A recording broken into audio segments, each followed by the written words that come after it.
السلام عليكم ورحمة الله وبركاته. الحمد لله على الأجلل والواحد الفرد القديم الأول، والصلاة والسلام على رسوله الأكرم وعلى آله وصحبه ومن تبعهم بإحسان إلى يوم الدين. أما بعد.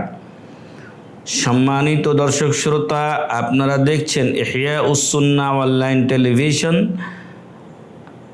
ঐক্যের সাথে সুন্নাহর পথে অবিরাম পথ চলা এ দৃঢ় প্রত্যয় নিয়ে আমরা এগিয়ে চলেছি।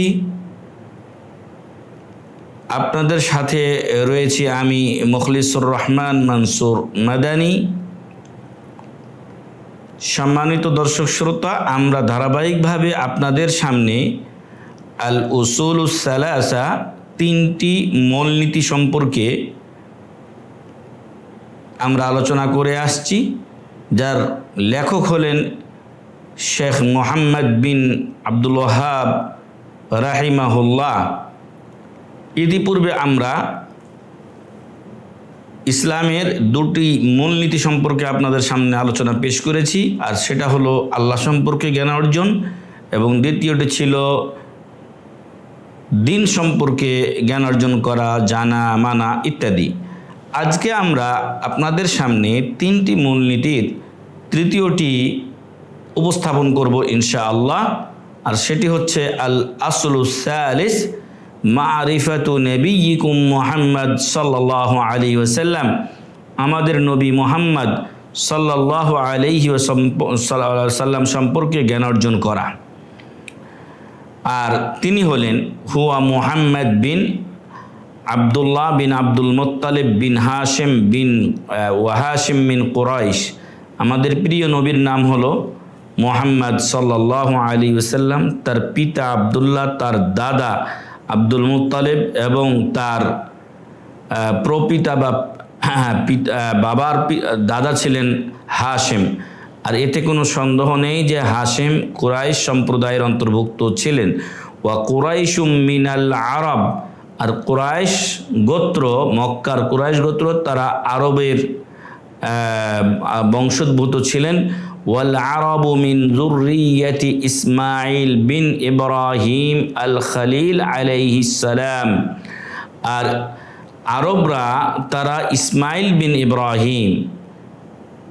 ইসমাইল আলাইহিস সালাম, তার পিতা ইব্রাহিম আলাইহিস সালাম, যেই ইব্রাহিমকে আবুল আম্বিয়া বলা হয়, নবীদের বাবা বলা হয়, কারণ তার ছেলে ইসমাইল নবী, তার ছেলে ইসহাক নবী, ইসহাকের ছেলে ইয়াকুব নবী, ইয়াকুবের ছেলে ইউসুফ নবী, এছাড়াও আরও অনেক নবী তার বংশে জন্মগ্রহণ করেছিলেন। এই জন্য ইব্রাহিম আলাইহিস সালামকে বলা হয় আবুল আম্বিয়া।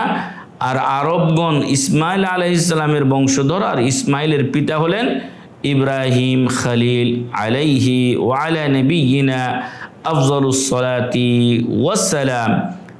তাদের উপরে এবং আমাদের নবী মুহাম্মদ সাল্লাল্লাহু আলাইহি ওয়াসাল্লামের উপরে আল্লাহ তাআলা রহমত ও শান্তি নাজিল করুন, আল্লাহুম্মা আমিন।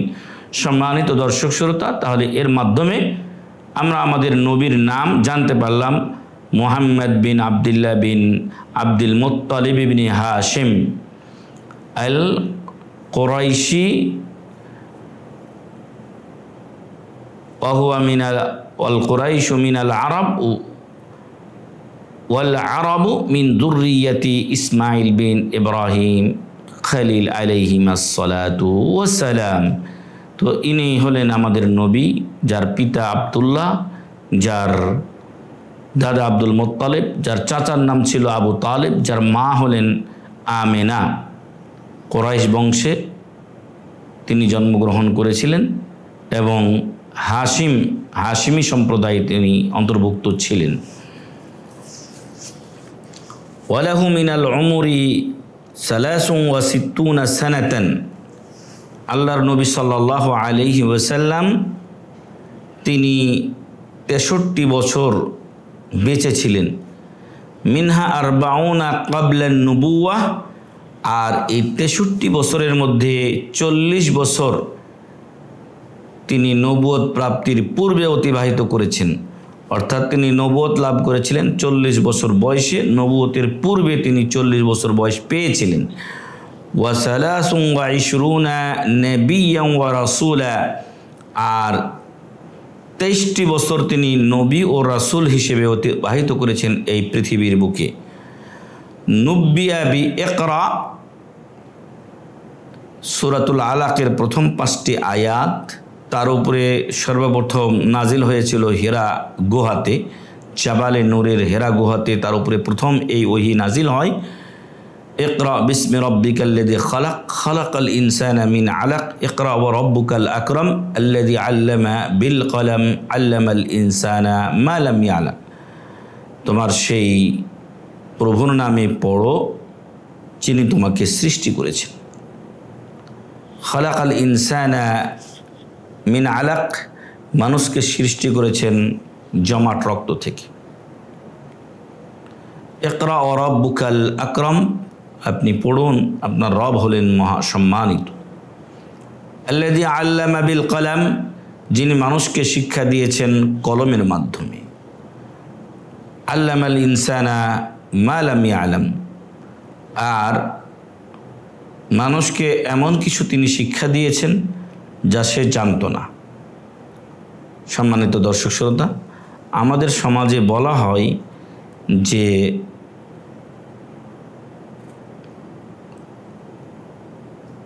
বড় পীর আব্দুল কাদের জিলানী তিনি মায়ের পেট থেকে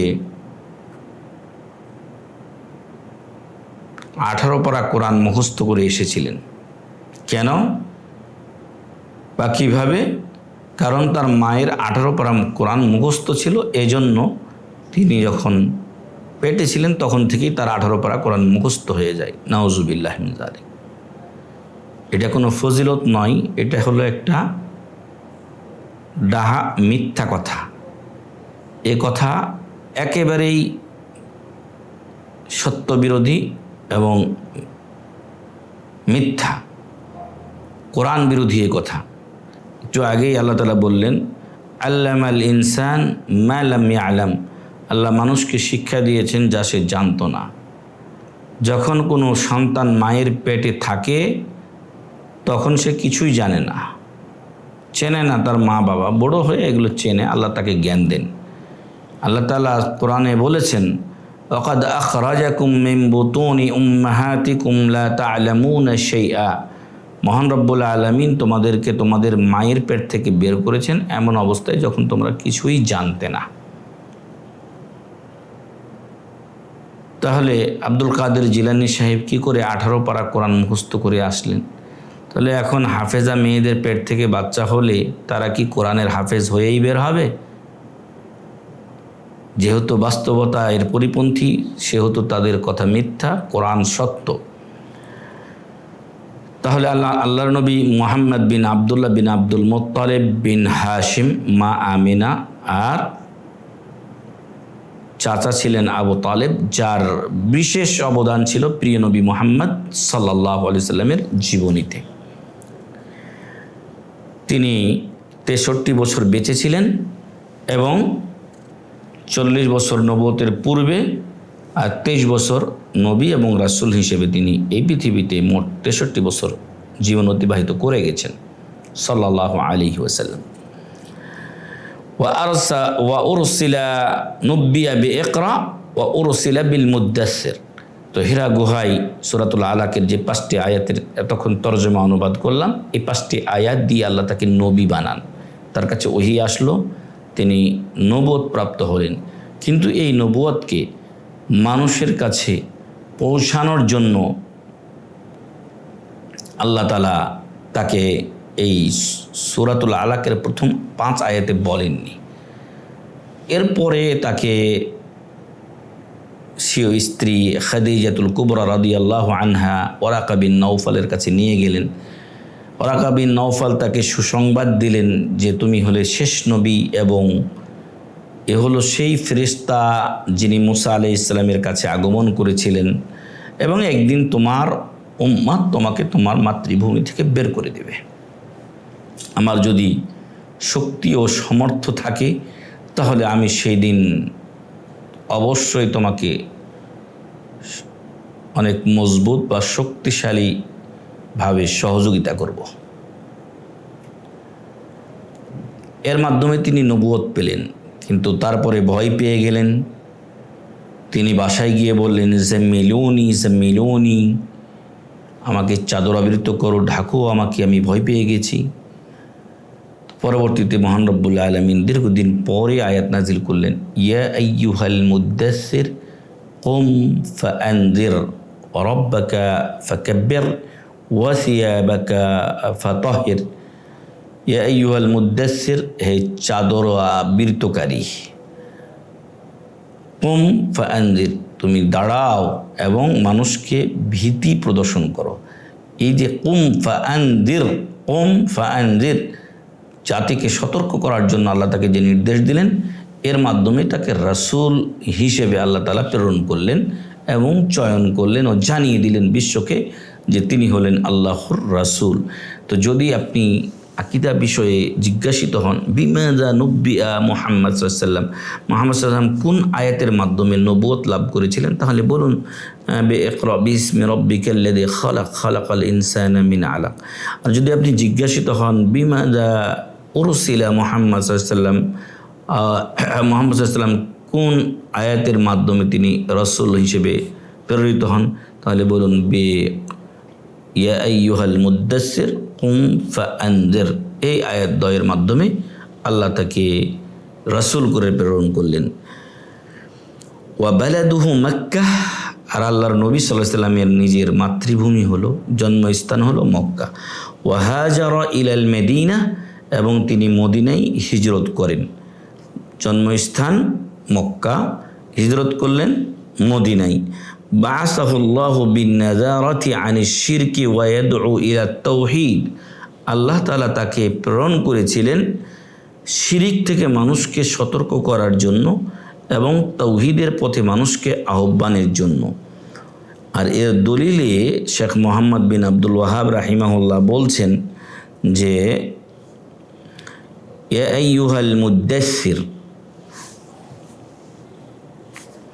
হে চাদর আবৃতকারী, কারণ ওনার যখন প্রথম ওহী নাজিল হয়েছিল তখন তিনি এসে ভয় পেয়ে গিয়েছিলেন। তার জুফুফুয়া দোহু, তার যে অন্তর সেটা কাঁপছিল। মুরগির বাচ্চা, পাখির বাচ্চা যখন ভিজে যায় শীতের দিনে, তখন দ্রুত দ্রুত কাঁপতে থাকে, এইভাবে কাঁপতে থাকে। তো ঠিক ওইরকম আল্লাহর নবী সাল্লাল্লাহু আলাইহি ওয়াসাল্লামের অন্তর কাঁপছিল, ভয়ে ভীত হয়ে গিয়েছিলেন। আল্লাহ তাকে বললেন কুম ফাআনজির, দাঁড়াও, ভয় পেলে চলবে না, এই অন্তর থেকে ভয় দূর করো। জাতি আজকে শিরিক আর মূর্তি পূজাতে নিমজ্জিত রয়েছে, তাদেরকে এগুলো থেকে সাবধান ও সতর্ক করো। ও রাব্বাকা ফাকাব্বির, আর তোমার রবের তুমি বড়ত্ব ঘোষণা করো, মহত্ব ঘোষণা করো। ও সিয়াবাকা ফাতাহির, আর তোমার পোশাককে পাক পবিত্র পরিষ্কার পরিচ্ছন্ন রাখো। ওয়ার রুজজা ফাহজুর, আর যাবতীয় মূর্তিকে তুমি পরিহার করো, যা ছিল তখনকার নিত্য নৈমিত্তিক ব্যাপার, এবং আল্লাহকে ভুলে গিয়ে তারা মূর্তি পূজায় লিপ্ত হয়েছিল। লাত, উজ্জা, মানাত, হুবাল ইত্যাদি নিজেদের তৈরিকৃত মন গড়া বাতিল মাবুদের তারা পূজা করত। আল্লাহ তাআলা বললেন ওয়ার রুজজা ফাহজুর, তুমি এই মূর্তিকে পরিহার করো, তার ইবাদতকে পরিহার করো, মানুষকে এই ব্যাপারে সাবধান সতর্ক করো। ওয়ালা তামনুন তাস্তাকসির, আর কাউকে তুমি দিয়ে অধিক পরিমাণে চেয়েও না, অর্থাৎ অধিক পাওয়ার আশায় তুমি কাউকে কিছু দিও না। আমি আপনাকে কিছু দিলাম এ আশায় যে আপনার যখন সুদিন আসবে আপনি আমাকে এর চাইতে অনেক গুণ বেশি দিবেন, এটা কখনো করিও না। ওয়ালি রাব্বিকা ফাসবির, এবং রবের কাছে কিছু পাওয়ার জন্য তুমি ধৈর্য ধারণ করো। সূরাতুল মুদ্দাসসির 1 থেকে 7 নম্বর আয়াত। অতএব এই আয়াতগুলিতে মহান রব্বুল আলামিন তার প্রিয় হাবিবকে জনগণকে তাওহীদের প্রতি আহ্বান করতে বললেন, আল্লাহর মহত্ব বড়ত্ব ঘোষণা করতে বললেন, পাক পবিত্রতার প্রতি গুরুত্ব আরোপ করলেন, এবং যাবতীয় মূর্তি ও শিরিক থেকে সাবধান ও সতর্ক করতে বললেন, নিজে সেখান থেকে মুক্ত থাকতে বললেন এবং কাউকে এমন কিছু দেওয়া যাবে না যে ওর বিনিময়ে আমি তার কাছ থেকে অধিক কিছু আশা রাখি, এবং সদা সর্বদা আল্লাহর সন্তুষ্টির জন্য দিনের উপরে অবিচল থাকতে গিয়ে ধৈর্য ধারণ করতে আল্লাহ তাআলা আদেশ দিয়েছেন এখানে। আর এই দাওয়াত দিতে গিয়ে আল্লাহ রসুল সাল্লাল্লাহু আলাইহি ওয়াসাল্লাম আখাযা আলা হাযা 10 সিনিন ইয়াদউ ইলা তাওহীদ, 10টি বছর তিনি মক্কায় অবস্থান করলেন, মানুষকে শুধু এক আল্লাহর ইবাদতের প্রতি আহ্বান করতে থাকলেন, তাওহীদ এর প্রতি আহ্বান করতে থাকলেন, শিরিক বর্জনের প্রতি আহ্বান করলেন তাদেরকে। ওয়া বাদাল আশরি উরজা বিহি ইলা সামাই ওয়া ফুরিদাত আলাইহিস সালাওয়াতুল খামস, এবং এই 10 বছরের পরে তাকে আল্লাহ তাআলা ঊর্ধ্বগমনে নিয়ে যান। আল ইসরা ওয়াল মি'রাজ, এটা তার জিন্দগিতে সংঘটিত হয়, যেটা মহান রব্বুল আলামিন মহাগ্রন্থ আল কোরআনুল কারীমে বলেছেন, সুবহানাল্লাযী আসরা বিআবদিহি লাইলাম মিনাল মাসজিদিল হারামি ইলাল মাসজিদিল আকসা আল্লাযী বারাকনা হাওলাহু লিনুরিয়াহু মিন আয়াতিনা ইন্নাহু হুয়াস সামিউল বাসীর। পবিত্র সেই জাত ও সত্তা যিনি তার প্রিয় বান্দা তথা মুহাম্মদ সাল্লাল্লাহু আলাইহি ওয়াসাল্লামকে রাত্রিকালীন ভ্রমণ করিয়েছেন, আর সেটা ছিল বাইতুল্লাহ থেকে বাইতুল মাকদিস পর্যন্ত।